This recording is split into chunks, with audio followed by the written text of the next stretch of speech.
semana UNICEF dio a conocer que 28 millones de niños fueron forzados a desplazarse por la guerra, siendo una de las víctimas más tremendas del fenómeno de las migraciones, cuyo ejemplo más terrorífico fue del niño Aylan Kurdi, ahogado en las costas turcas. En nuestras latitudes, el fenómeno, sin alcanzar los números del viejo mundo y África y Asia, deja excluidos del elemental derecho a la salud. Aún sin desplazarse de sus hogares, hay quienes no pueden acceder a este bien. En el piso del licenciado Gonzalo Basile, presidente para la Argentina de Médicos del Mundo. Gonzalo, ¿cómo le va? Buenas noches. ¿Qué tal? Buenas noches. Y bueno, si hablamos de Médicos del Mundo, tenemos a un amigo de la casa. Gracias. ¿Cómo le va? Muy bien, buenas noches. Bueno, está trabajando Médicos del Mundo, que no es lo mismo que Médicos Sin Fronteras, esto lo aclaramos esta mañana, por el derecho a la salud de los sectores vulnerables, algo que uno podría decir es derecho humano inalienable.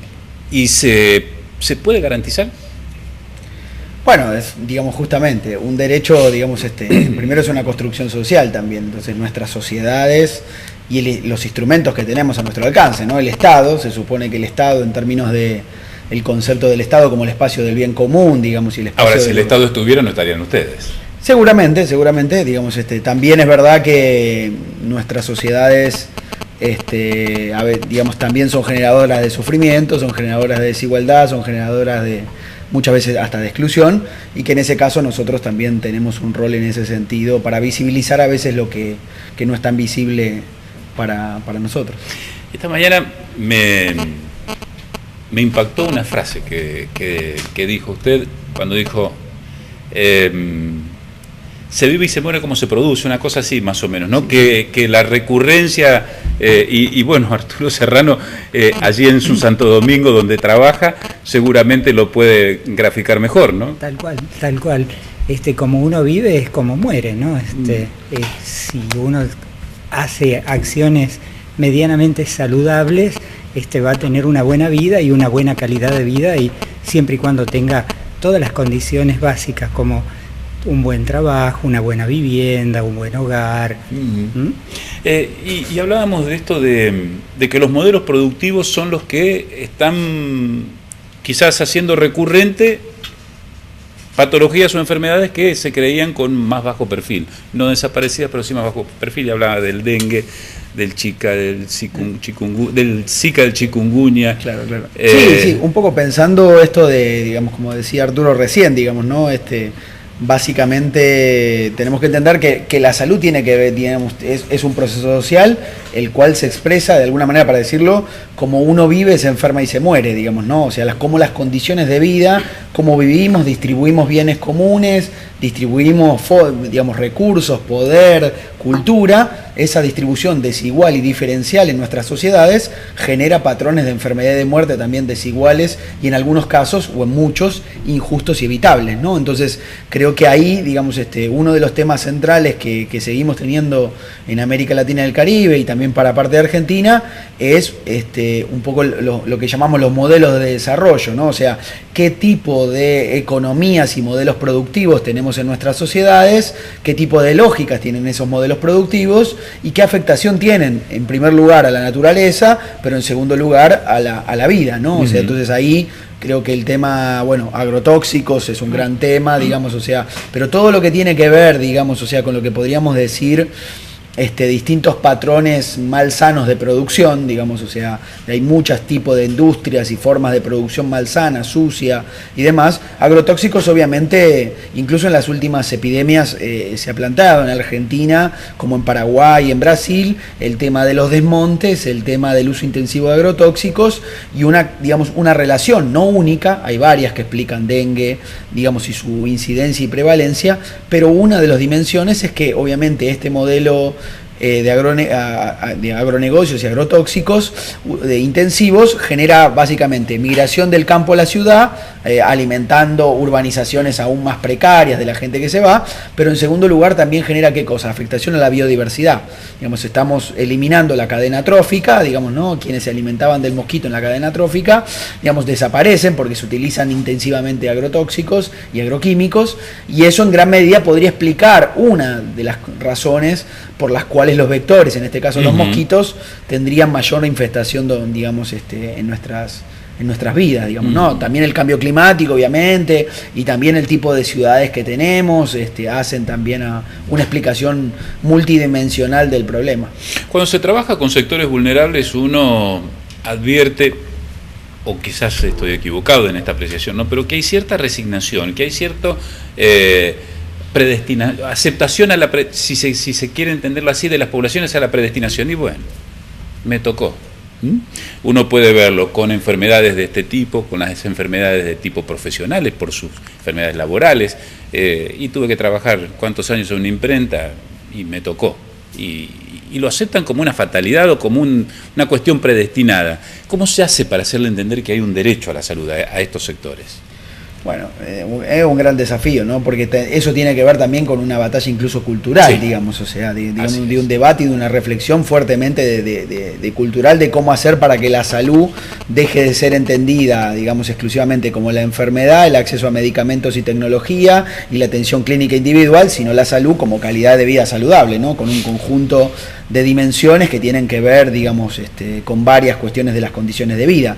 Entonces, en ese caso, digamos, hay una cuestión de cómo hacer que la salud no sea pensada como la mercancía a comprar o, digamos, como simplemente una especie de naturalización de lo que nos ocurre, y que los daños sociales que tenemos en nuestras vidas son una especie de responsabilidad individual que nada tiene que ver con, digamos, lo que ocurre en la sociedad, o las responsabilidades que puede tener el Estado, o las responsabilidades que tenemos como sociedad toda. Entonces, creo que ahí hay que, digamos, dar un fuerte debate y una fuerte reflexión con nuestras sociedades si están dispuestas a construir derechos de ciudadanía, ¿no? O sea, no importa el tipo de empleo que tengo, no importa el tipo de ingreso que tengo, no importa el tipo de trabajo que tengo, digamos, por el solo hecho de ser ciudadano, de ser persona, habitante, residente de nuestro país, de territorio, digamos, tengo que garantizar un conjunto de ciudadanía, de derechos sociales que efectivamente demuestran, digamos, que son las más efectivas para mejorar y garantizar calidad de vida, indicadores mejores de salud. Digo, si uno mira, a veces nosotros nos reflejamos y decimos, bueno, queremos ser como los países nórdicos,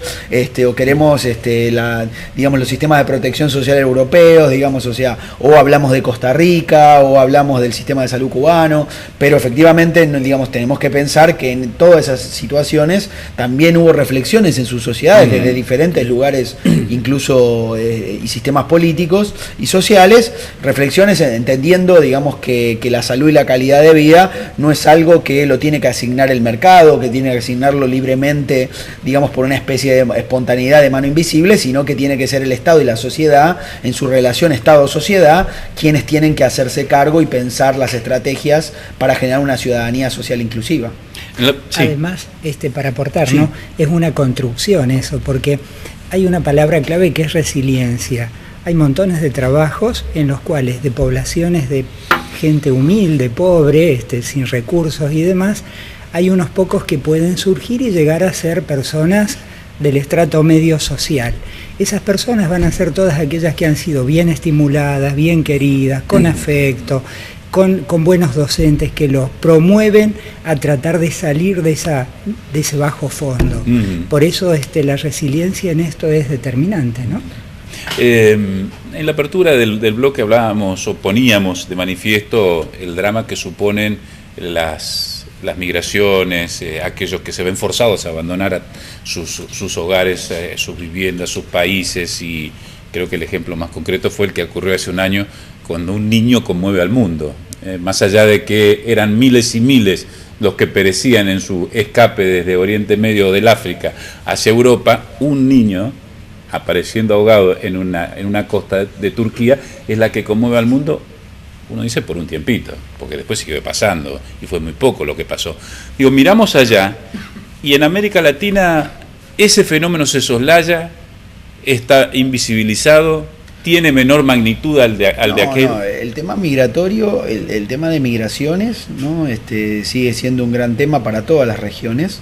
Obviamente que nuestras migraciones pueden haber cambiado digamos, los patrones en los últimos años. Sigue habiendo migración sur-norte, pero también hay una fuerte migración sur-sur, digamos, que quiero decir, digamos, o sea, hoy tenemos una crisis migratoria, por ejemplo, en la frontera que existe entre El Salvador, digamos, y Costa Rica digamos, y México, por todo el corredor, digamos, o sea, el corredor de la muerte, ¿no? El conocido corredor de la muerte de migrantes centroamericanos que quieren ingresar a Estados Unidos, pero que en el medio tienen una serie de cuestiones, incluso muchas veces hasta, digamos, o sea, cerradas fronteras para no dejar, digamos, pasar, incluso hacia muy pocos meses estaba la situación de más de 5.000 cubanos alojados, digamos, y frenados en las fronteras entre Costa Rica y demás.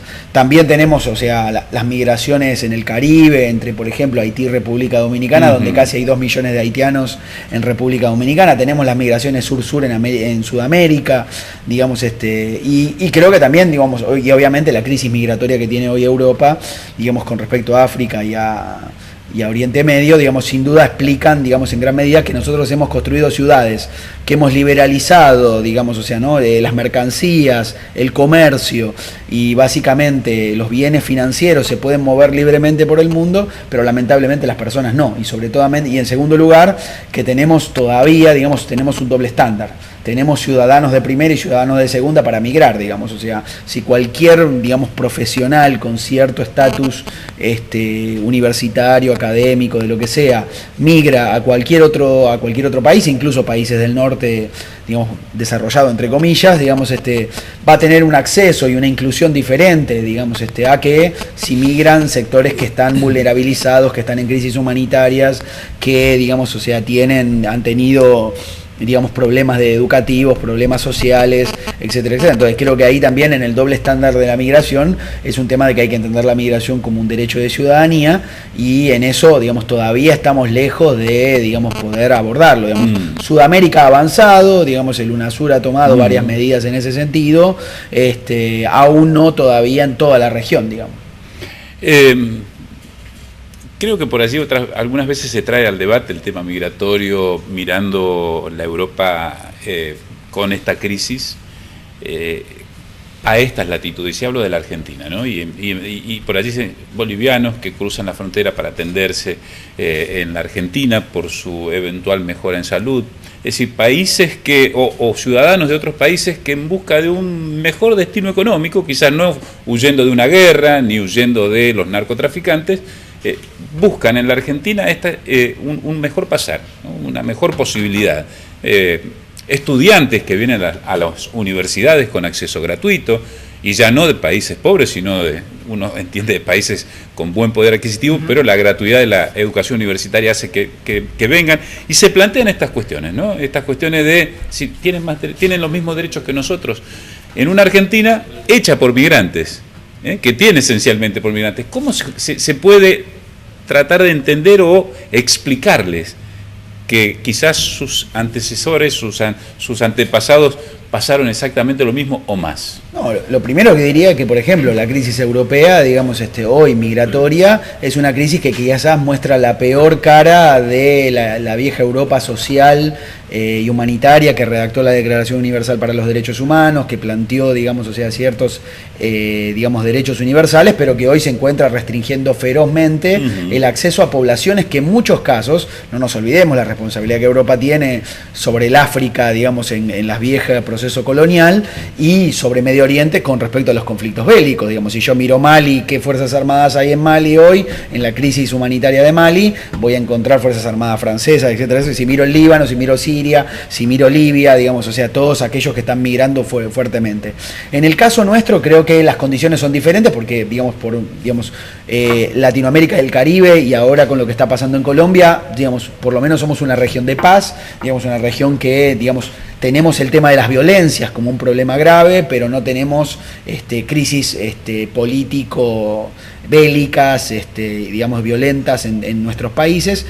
Y en ese sentido me parece que todo el tema de migratorio del flujo sur-sur, tenemos que entender que somos parte de una misma región, que en esa misma región, digamos, entrar y salir de nuestros países debería ser, digamos, lo más natural, entendiendo no solamente en la perspectiva del principio filosófico del derecho, ¿no? O sea, sino desde el abordaje de un constitucionalismo social, de decir, bueno, toda persona por ser humano tiene garantía de poder migrar y poder garantizar derechos en otros territorios, sino también, digamos, entendiendo que muchas veces quien migra, en muchos casos, en primer lugar, digamos, accede a procesos de empleo, por ejemplo, y demás, en procesos de empleos que muchas veces nuestras propias sociedades no están cumpliendo, no están queriendo acceder, no están queriendo hacer, incluso muchas veces hasta explotados o en redes de trata de personas. Segundo, digamos, o sea, todo aquel que migra, en el caso de Argentina, digamos, o sea, los migrantes quizás aportan más al sistema tributario argentino que muchos grandes bloques de, digamos, de ganancias extraordinarias. Digo, el migrante cuando consume cualquier cosa que consume de bien de consumo,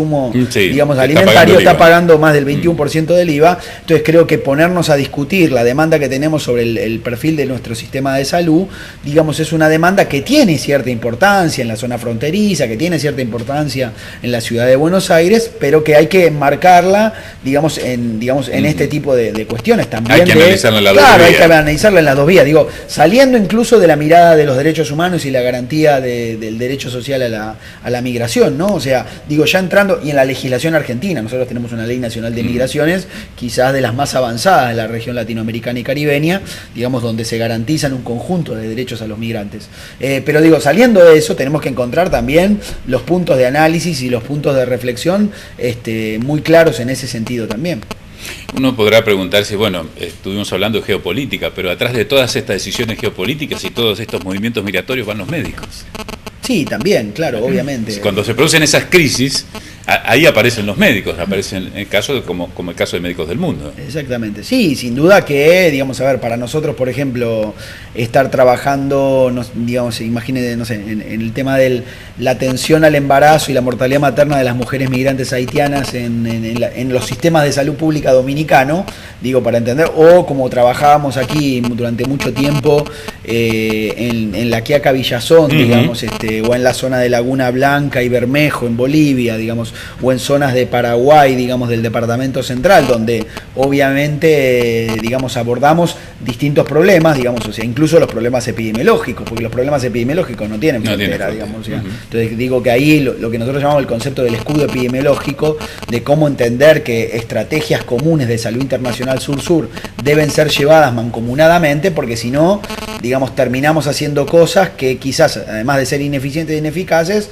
digamos, si no son integralmente desarrolladas por los países con los cuales compartimos territorio, etcétera, etcétera, no tienen la efectividad que buscamos que tenga, digamos. O sea, el tema del viejo anhelo del sistema sudamericano de salud, creo que es uno de los puntos que todavía está en el debe de las reflexiones en la región, ¿no? Gracias por acompañarnos esta noche. No, gracias. Ha sido un placer. Nosotros establecemos aquí la segunda pausa. Esto es sin ánimo de polemizar. Estamos hasta las 23. Acompáñenos.